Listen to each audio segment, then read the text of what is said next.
Colectivo Taquión, en colaboración con Oasis Radio, presentan Charlando con el Taquión, con Raúl Pérez Enríquez. Buenas tardes, en esta emisión 009 de Charlando con el Taquión tendremos para ustedes... En este episodio, el radioteatro cede su espacio para emitir un comentario acerca del Parlamento abierto efectuado el pasado 16 y 17 de abril acerca de la reforma eléctrica. En la charla, después de retomar la invitación para darle identidad a los personajes de estos relatos, discutiremos acerca del mecanismo de Anticítera, máquina computadora de hace 2150 años. En la sección de las efemérides científicas y tecnológicas expondremos las correspondientes a la segunda quincena de marzo, un nuevo mensaje de Humberto Ruiz en su espacio-tiempo desde abajo con su economía social y solidaria. Al culminar la pausa musical, haremos nuestra entrevista de hoy, que será con el profesor Xenofón Musas, investigador de la Nacional y Capodistríaca Universidad de Atenas, desde Grecia, especializado en astronomía y astrofísica, pero sobre todo es integrante del grupo de estudio del mecanismo de Anticítera, que ya habremos mencionado, computadora analógica más antigua de la humanidad. Para cerrar la emisión de este día pasaremos a la pequeña dosis de ciencia de René Drucker-Colin en voz de Leonardo Terán. Comenzamos.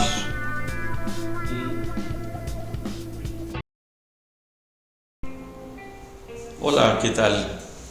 El día de hoy el espacio de a las aventuras del Taquión por el espacio-tiempo en nuestro radioteatro ha cedido el espacio para poder comentar sobre dos hechos importantes que ocurrieron precisamente el 16 y 17 de abril de 2022. Estos hechos importantes se sucedieron alrededor de la reforma eléctrica presentada por el presidente Andrés Manuel López Obrador y que fue discutida ampliamente en los famosos Parlamento abierto de la Cámara de Diputados, que del cual ya hemos comentado en otras ocasiones.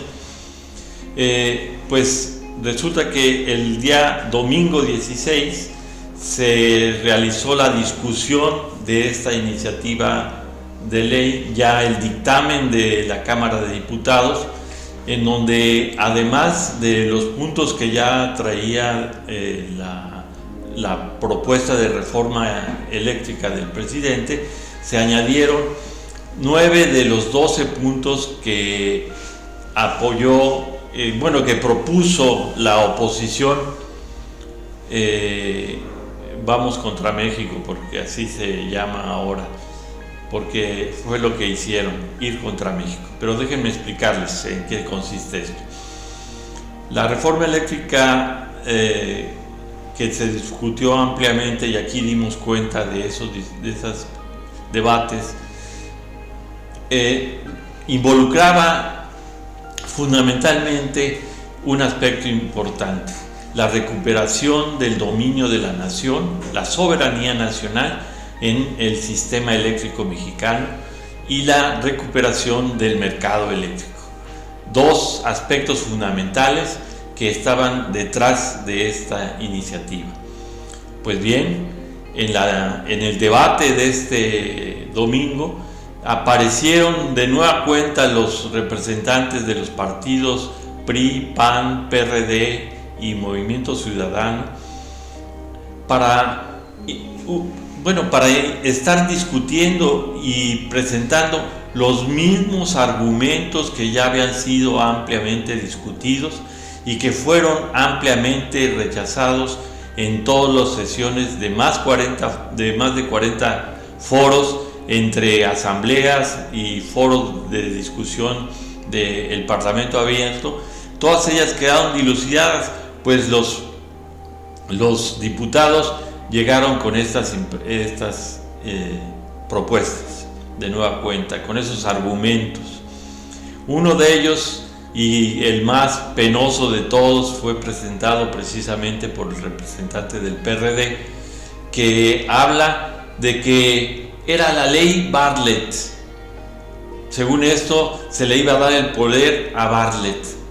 O sea, minimizar la discusión de la soberanía nacional para meter a un protagonista que, como muchos otros, como Rocío Nale o como el mismo Andrés Manuel López Obrador, han venido pugnando por una mejora en este campo de la energía eléctrica.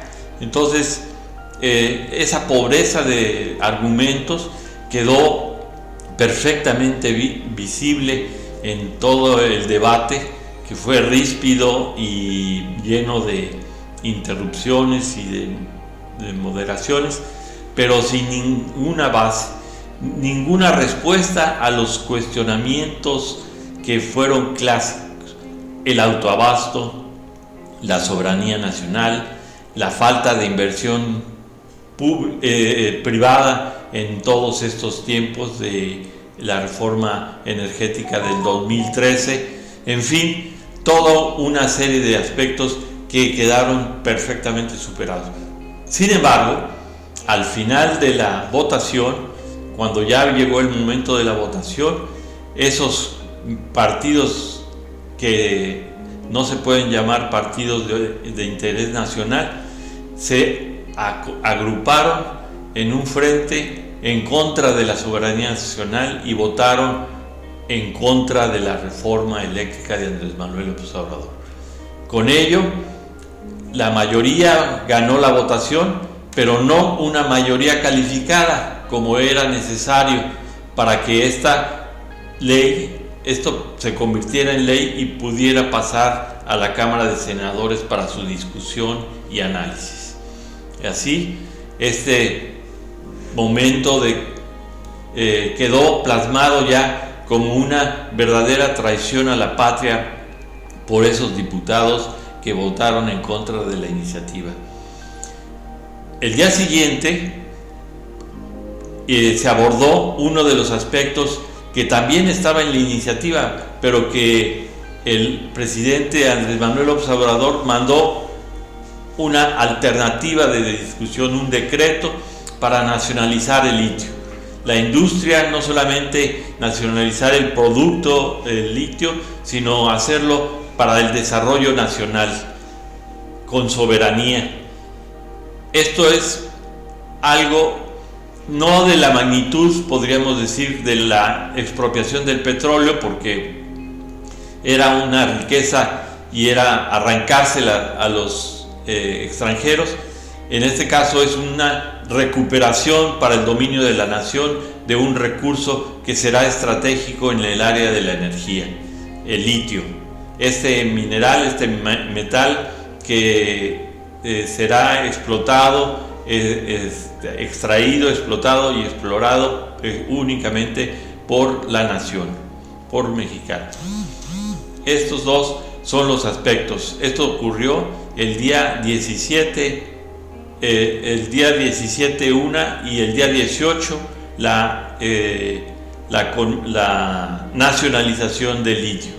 Estos dos eventos tienen esta relevancia y es por ello que se necesita darles un espacio especial. Por eso amablemente el radioteatro de esta emisión de Charlando con el Taquión ha retomado este tema para dejar sentado este hecho y sus alcances. Ya no tendremos reforma eléctrica, pero de todas maneras se habrá de combatir por los medios procedentes los desvíos de fondos y la forma en que las empresas extranjeras se están haciendo de recursos privados. Hasta aquí tendremos todavía más debate seguramente, pero habrá que responder a qué es lo que sigue respecto del litio. Ya se habla de una serie de cuestiones que lo comparan, por ejemplo, con el uranio, que ha sido un fracaso, según ellos, pero lo que debemos recordar, y eso lo hablaremos en otra ocasión, que realmente también esa fue otra traición a la patria de la Madrid y sus funcionarios, el presidente de la Madrid y sus funcionarios. Así llegamos al final de esta emisión, en donde en el radioteatro hemos hablado de la reforma eléctrica y la nacionalización del litio.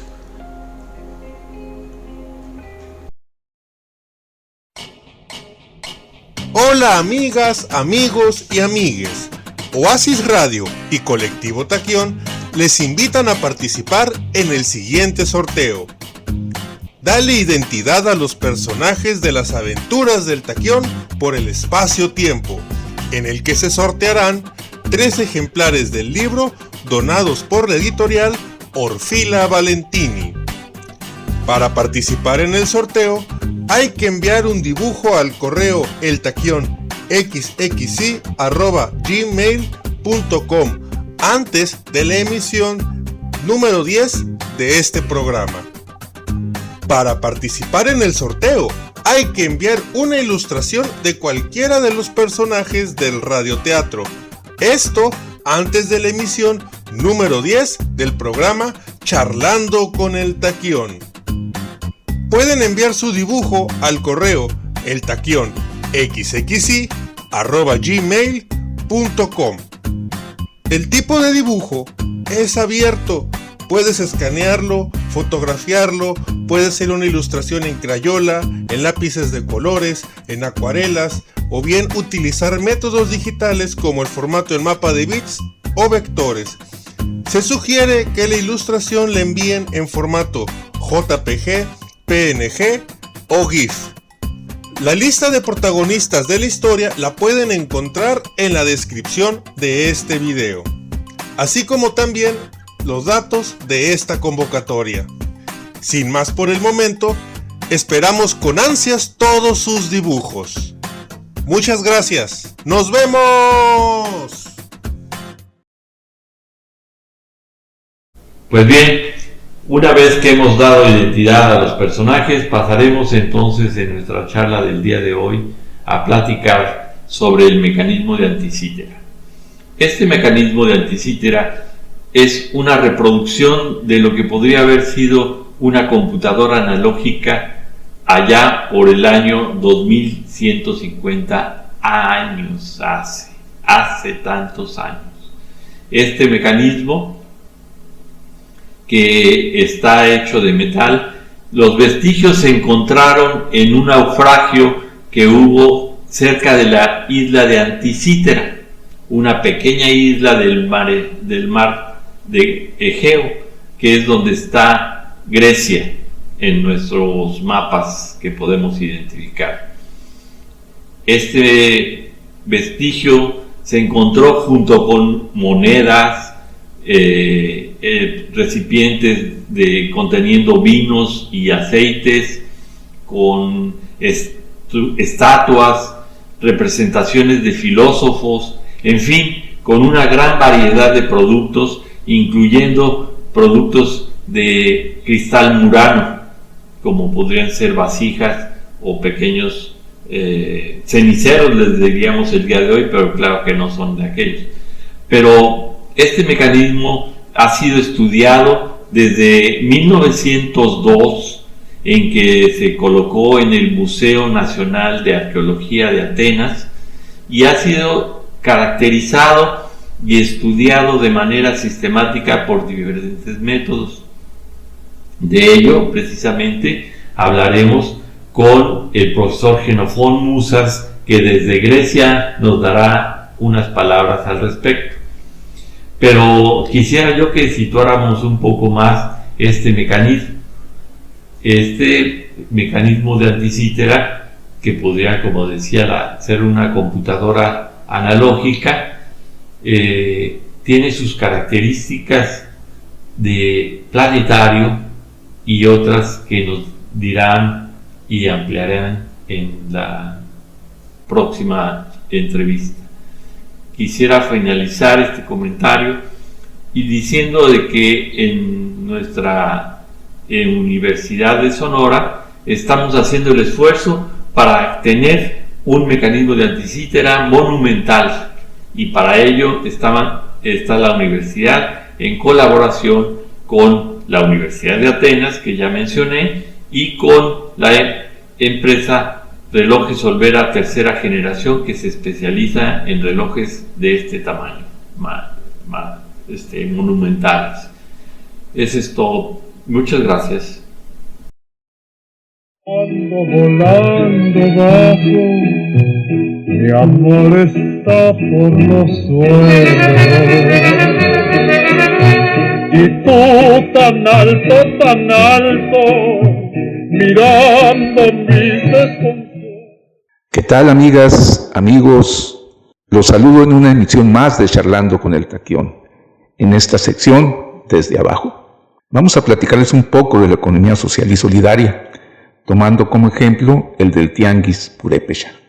No toda la economía popular social es economía solidaria, ni toda la economía solidaria es parte de la economía social o popular. Pues hay expresiones solidarias en otros niveles sociales y en organizaciones y actividades económicas no populares, como por ejemplo las formas cooperativas autogestionadas, entre otras. En la emisión pasada les platico un poco de los supermercados cooperativos como el Food Coop.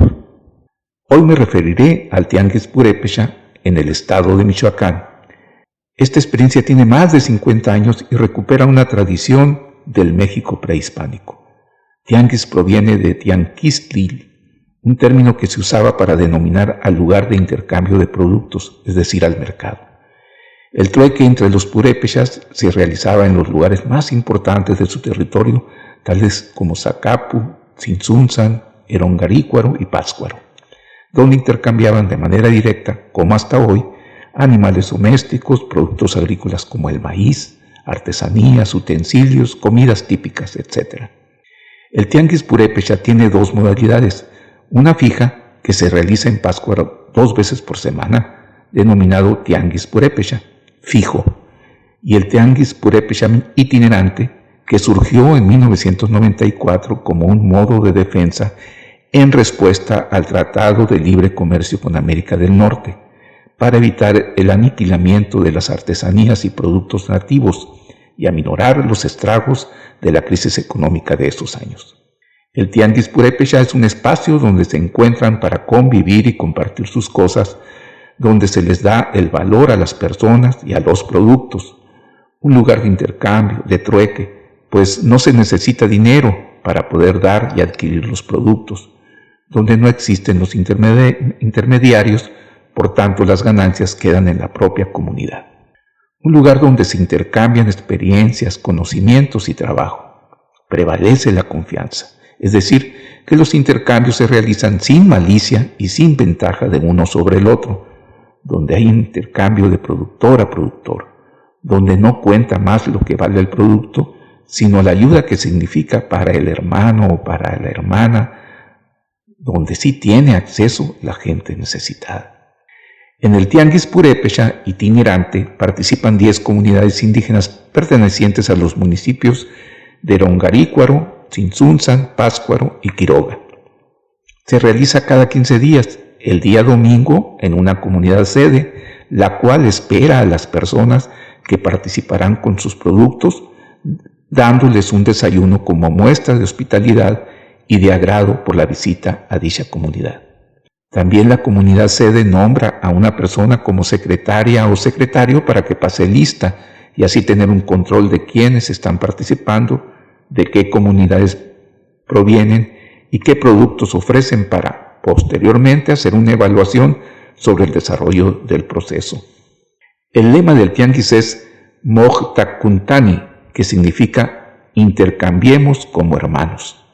En este sentido, el intercambio a través del trueque promueve otras formas de relaciones económicas no monetarizadas, como son la reciprocidad, la comensalidad, la cooperación y la donación, acciones que se ven reflejadas en estos tianguis.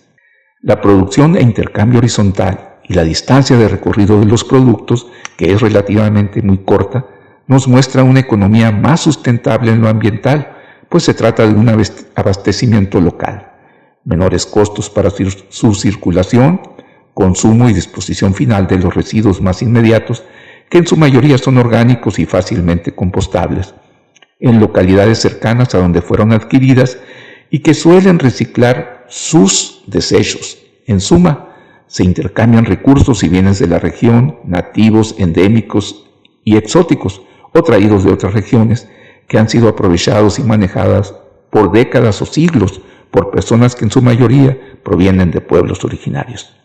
Los tianguistas tienen más de un oficio o actividad productiva y sobre todo, mayoritariamente son mujeres. El papel de la mujer es fundamental, sobre todo en la fase de la circulación y posiblemente en la transformación desde la época prehispánica. De hecho, más de la mitad de las personas desempeñan otro trabajo por el cual reciben un ingreso económico. ¿Pero de cuánto ingreso estamos hablando?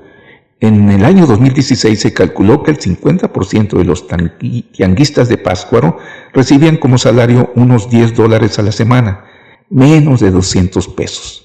Por ello es que el tianguis les ha permitido satisfacer sus necesidades inmediatas como la alimentación, y que justo por eso puede ser uno de los motivos para que esta experiencia de economía social y solidaria prevalezca. No podemos dejar de lado los desafíos de este tipo de experiencias para sostenerse en el mediano y largo plazos, sobre todo por los conflictos internos y externos, como los implica el crimen organizado que cotidianamente enfrentan, y su confrontación constante con la lógica de mercado dominante. Hace unos días, por cierto, se celebró el Tianguis Artesanal de Uruapan, que reúne a todos los pueblos originarios de Michoacán, con el auspicio y fomento del gobierno estatal y municipal. No sabemos si con este tipo de eventos, considerado el más grande de América Latina, se pierdan o tergiversen los valores que el Tianguis Purépecha ha venido defendiendo y que aquí hemos comentado. Hasta aquí esta modesta plática, con información de Marisol Torres Sandoval, desde su tesina para licenciatura en Economía, denominada Tianguis Purépecha, una experiencia de economía social,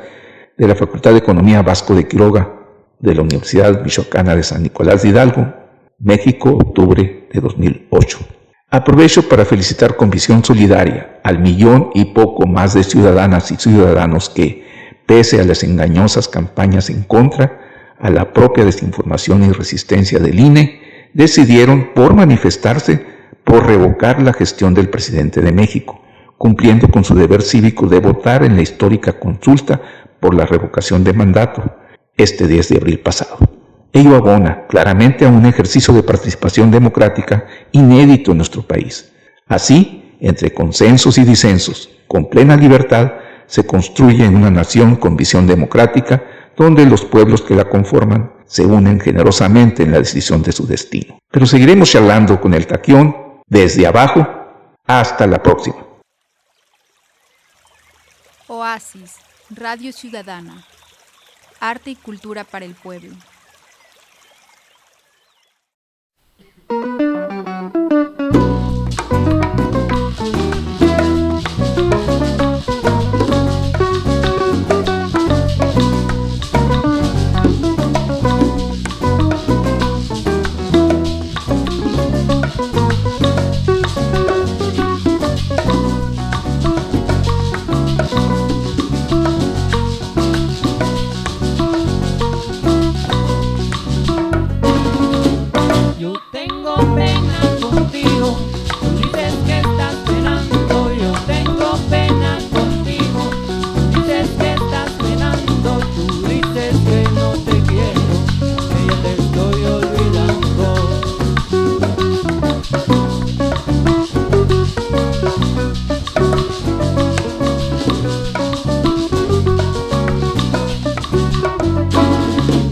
A mi noviecita quiero, amigo, esto sí le sumo.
Oasis, Radio Ciudadana.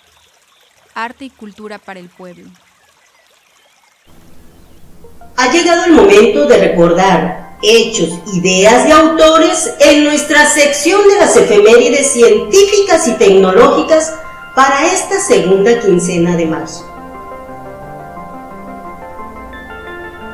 El 15 de marzo de 1861 se decreta el uso en México del sistema métrico decimal con base a la definición terrestre del kilogramo, el metro y el segundo.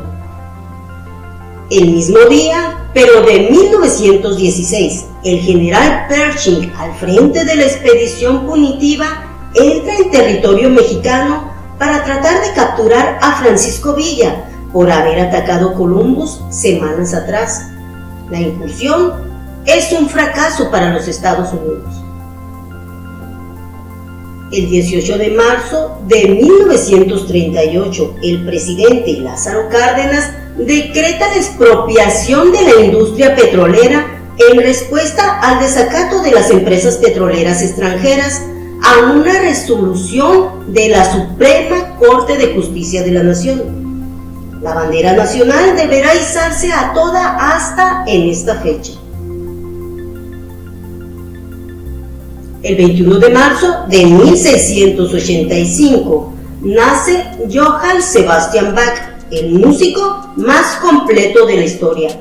Sobre él, Cioran expresó: la música de Bach es la única razón para pensar que el universo no es un desastre total. El mismo día, pero de 1872, nace en Oaxaca, México, Benito Juárez, el benemérito de las Américas. El 22 de marzo se declara como Día Mundial del Agua de acuerdo con la resolución de la ONU el 22 de diciembre de 1992, a propuesta de la UNESCO. En 2022, el Día Mundial del Agua se celebra bajo el lema Aguas Subterráneas, hacer visible el recurso invisible. El 31 de marzo de 1914 nace en la Ciudad de México el poeta y ensayista Octavio Paz. Por la importancia de su obra, se le conceden numerosos reconocimientos, incluyendo el Premio Nobel de Literatura en 1990. Esto es todo en nuestras efemérides científicas y tecnológicas para esta segunda quincena de marzo.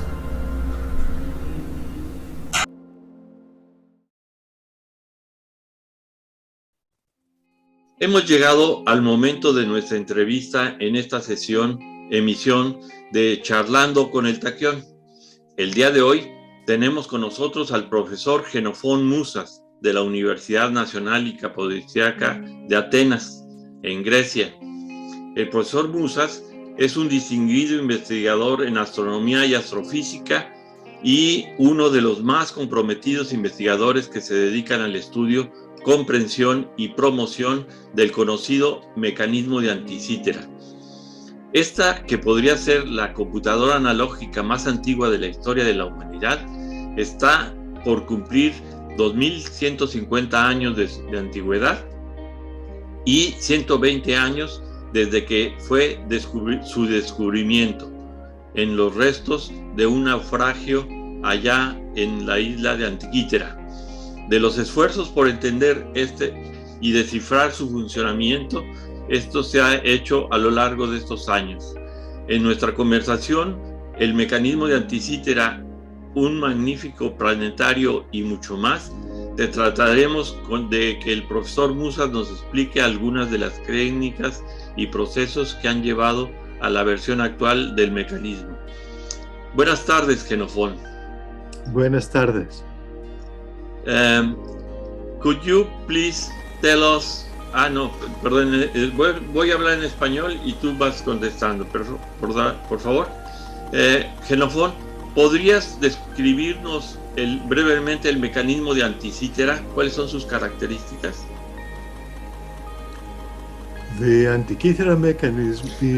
El mecanismo de Antikythera es un mecanismo antiguo que funciona con engranes. De hecho, es la computadora más vieja conocida a la fecha, diseñada de tal manera para ejecutar operaciones matemáticas utilizando engranes, hechos de bronce y construidos y adecuados apropiadamente. Y estos engranes con indicadores arrojan el resultado de la computación.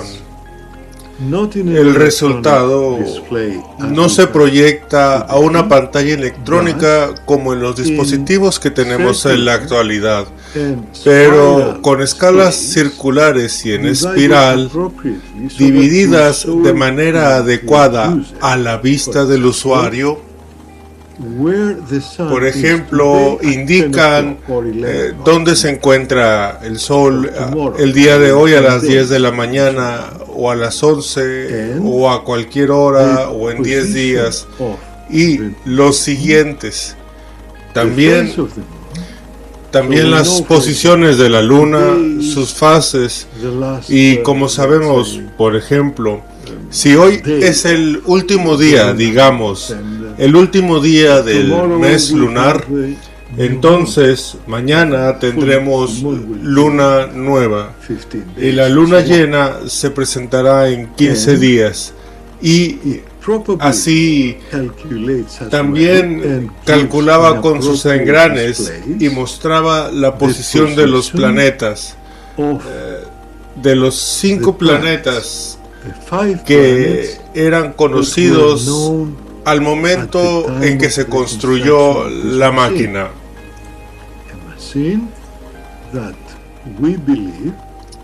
Creemos que esta máquina fue construida en el 250 antes de Cristo, construida en algún lugar de la Grecia antigua de su tiempo, en particular alrededor del mar Egeo, en este mar se encuentran, digamos, Atenas, Corintos, Argos, Creta, Rodas y también Esmirna, Éfesos, Pérgamo y otras ciudades griegas muy importantes de esa época.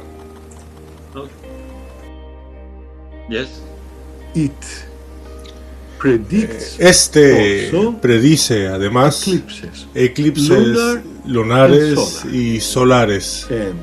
Y en pocas palabras, creemos que era un reloj con operaciones continuas, con movimiento continuo, con base en el conocimiento de antiguos intelectuales, como Herón de Alejandría, quien fue un muy importante matemático, físico y astrónomo, y además ingeniero, porque de él se ha escrito un extenso libro acerca de autómatas, también de hidráulica, mecánica y demás.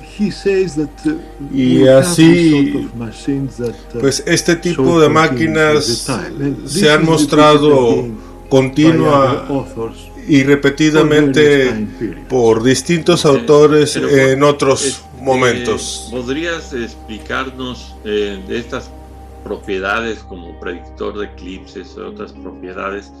¿Podrías decirnos cuáles son las técnicas físicas que han utilizado ustedes en la investigación para obtener este conocimiento? To study the mechanism, one has to use... Para estudiar el mecanismo se han utilizado rayos X para ver el interior de la máquina. por lo que se utilizó de lo mejor en rayos X y técnicas de tomografías, utilizando una máquina construida por X-Tech System, que ahora es parte de Nikon Metrologist, y con el excelente diseño de esta máquina hemos logrado un rastreo muy fino de rayos X duros. De hecho, los rayos llegaron a 450 kilovoltios, cuando lo habitual es utilizar alrededor de 200 kilovoltios. Con el voltaje que utilizamos para producir los rayos X con este fino haz, nos permitió ver todos los detalles posibles dentro del metal. Y con estos detalles nos las ingeniamos para lograr cortar la máquina en pequeñas rebanadas, tantas como quisiéramos, en todas direcciones y en cada plano. Observamos y estudiamos los engranes en sus ejes y escalas. Y por otro lado, acorde a lo redactado en el manual de esta máquina, el número de estas escalas está relacionado a la medida de los dientes de cada engrane y acorde a la secuencia de los engranes. Cada uno apoya el movimiento del otro y este apoya a otro para que finalmente el eje del último engrane gire adecuadamente para mostrar el resultado en su interior. Así como nosotros trabajamos y el material que utilizamos, además utilizamos fotografías tridimensionales para el estudio de su superficie. Sí, pregunté por los materiales empleados para la espectroscopía de los materiales que componen la máquina. No, sin ellos no se hubiera logrado esto. Bueno, muchos de los detalles del diseño y operación, como dices ahorita, tiene como si fuera una inscripción en el dispositivo. ¿Podría decirse que el mecanismo de anticítera contaba con un manual de operación? ¿Qué información contenía? Sí. This is very important. Esto es muy importante porque es una máquina antigua. Este antiguo autómata contiene, como cualquier instrumento científico, instrucciones escritas en griego relativamente simple para esa época, alrededor del 200 al 150 antes de Cristo, y su valor, dicho hoy que consideramos la época en que se construyó, el tamaño de las letras mayúsculas griegas están muy cercanas a las que utilizamos en la actualidad, pero presentan características muy especiales, y con base en ello podemos afirmar aproximadamente que fue construida alrededor del 150 al 100 antes de Cristo. Ahora, el contenido del manual es un breve libro de astronomía que describe claramente los movimientos de los planetas con muchos detalles, como cuántos días le va a tomar, por ejemplo, a Venus de ir del lugar más remoto posible del Sol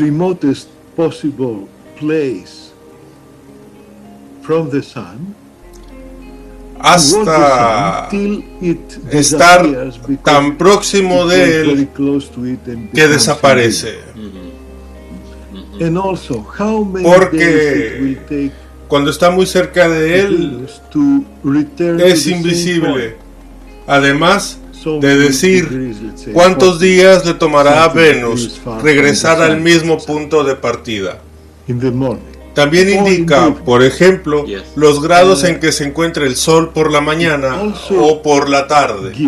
Además, indica la periodicidad de los planetas y cuántos días a futuro o hacia atrás en movimiento retrógrado con este movimiento. Muy bien. Adicionalmente, y muy importante, también nos dan una idea de las leyes de la física que se entendían en ese momento. En ese momento, las leyes de la física les permitían predecir no solo el movimiento de los planetas, también los eclipses, las fases de la luna, y también permitía tener un muy buen calendario acorde al utilizado en aquel tiempo. Acabas de mencionar que se puede datar entre 150 y 100 años antes de Cristo. Esta forma de fijar la fecha, ¿podrías decirnos cómo la determinan? ¿Hay algunos elementos adicionales que permitan afirmar que es de esa época?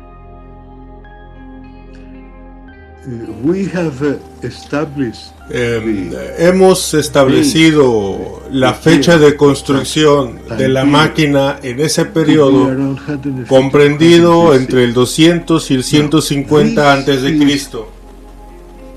Esto con base al tipo de letras en relación a las formas de las letras que se utilizaban en aquel tiempo. Es el mismo tipo de letras mayúsculas con algunas características acordes a ese periodo.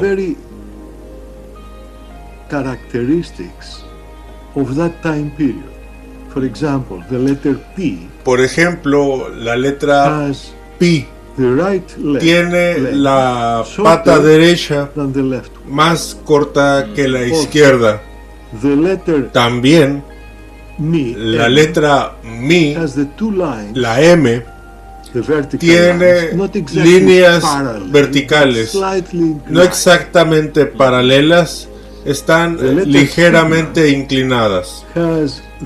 La letra Sigma tiene sus dos líneas, la superior y la inferior, no paralelas como ahora, sino ligeramente inclinadas en relación a cómo se escriben hoy.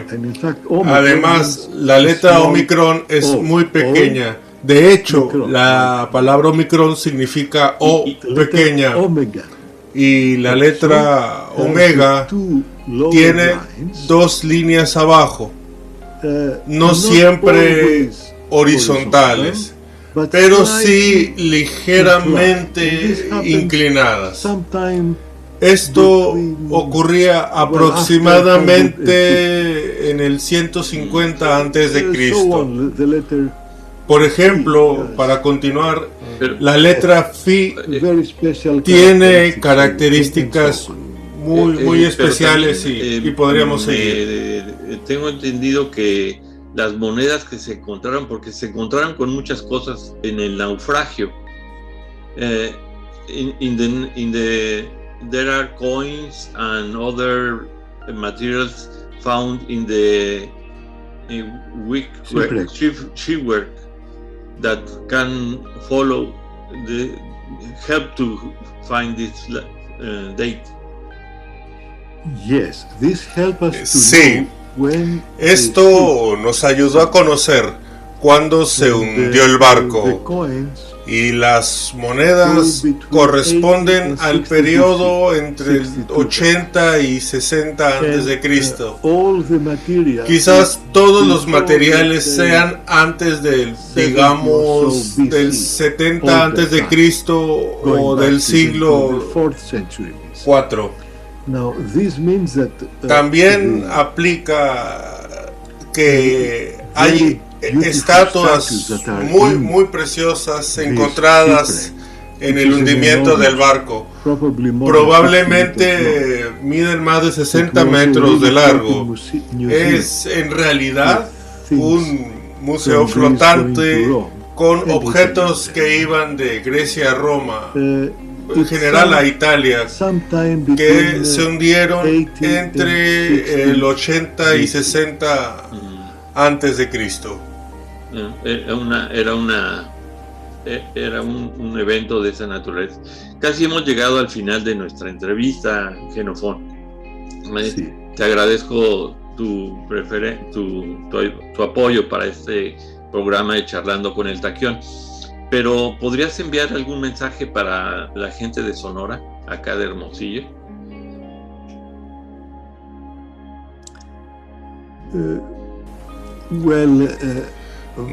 Bien, como bien conoces la exhibición que desarrollaste en Hermosillo por allá en el 2018 en la Universidad de Sonora, la cual fue muy exitosa. En aquel momento soñamos, ambos soñamos con reconstruir una réplica a gran escala del mecanismo de Antiquitera. Y ya han pasado algunos años, y especialmente en los últimos meses hemos hecho, junto con Relojes Olvera, una bellísima copia funcional del mecanismo Antiquitera, que será un reloj astronómico que esperemos que esté pronto en Hermosillo y quizás en otros lugares de México, y esperamos, por supuesto, en Grecia y el resto del mundo, y que nuestro sueño siga entre nosotros. Ha sido un placer platicar contigo y conocer aunque sea por poco tiempo y por poco, todo tu conocimiento que tienes sobre este mecanismo magnífico y fundamental para entender. Y pues quisiera nada más despedirme de ti y decirte que estamos esperando esa fecha. Se ha fijado la fecha del 19 de mayo para anunciar la construcción del mecanismo de Antiquitera y tener el modelo 1.1 que va en el proyecto que dices, en el cual hemos soñado. Muchas gracias, Xenofón. Muchas gracias, Raúl y todos. Hasta luego. Hasta luego.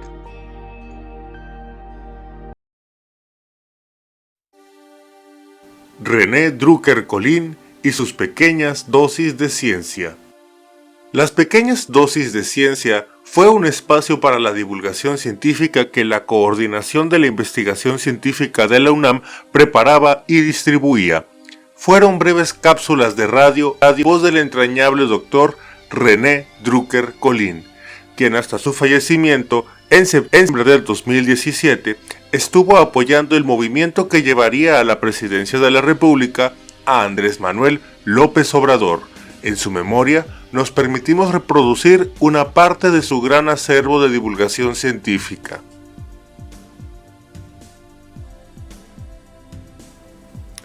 Arqueología científica.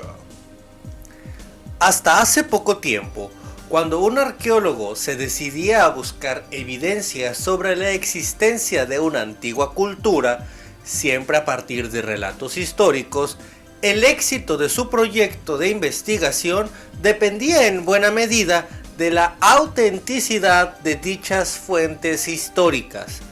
Después, debía disponer de tiempo casi ilimitado, algunas veces entre 10 y 20 años, para realizar las minuciosas excavaciones arqueológicas que abarcaban extensiones enormes para encontrar algo que sustente su hipótesis. El factor suerte tenía mucho peso. Últimamente, los arqueólogos se han apoyado en los investigadores geofísicos que, por medio de un radar que emite ondas que penetran el subsuelo, pueden comparar la densidad y las propiedades eléctricas de diversos materiales enterrados y detectar de ese modo su forma y tamaño. Otros aparatos, llamados gradiómetros, identifican pequeñas variaciones en los campos magnéticos de los materiales en el subsuelo.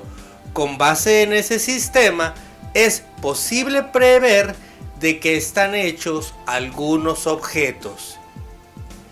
Esta nueva tecnología ahorrará años de trabajo inútil a los arqueólogos, además de que evitará excavaciones invasivas e innecesarias en algunos casos.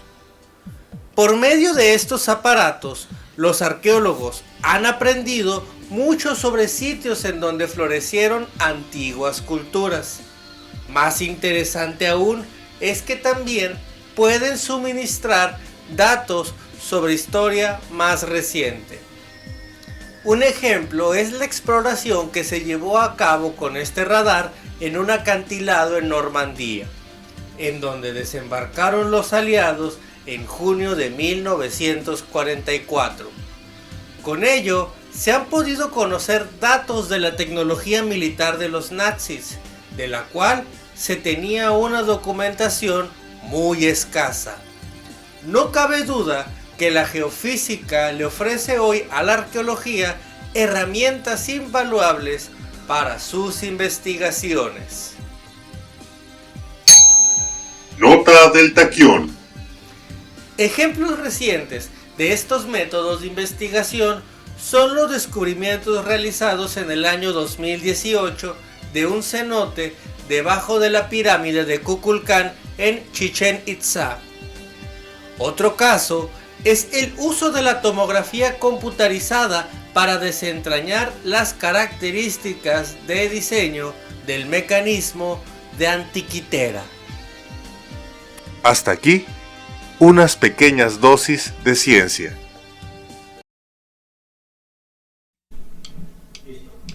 Esta ha sido la emisión 009 de Charlando con el Taquión, un programa producido por el colectivo Taquión para Oasis Radio. Envíennos sus comentarios y observaciones a nuestro correo. Podrían ustedes opinar, por ejemplo, acerca de qué les pareció el relato del Taquión en el espacio-tiempo de la botella ensimismada, o bien, por ejemplo, qué es lo que ustedes identifican dentro de la importancia de el mecanismo de Anticítera, esta máquina fabulosa. O bien, por ejemplo, también sus comentarios acerca de la economía social y solidaria que Humberto Ruiz nos ha proporcionado. El correo que está disponible para ello es eltaquionxxi@gmail.com. Muchas gracias y hasta pronto.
Oasis, Radio Ciudadana.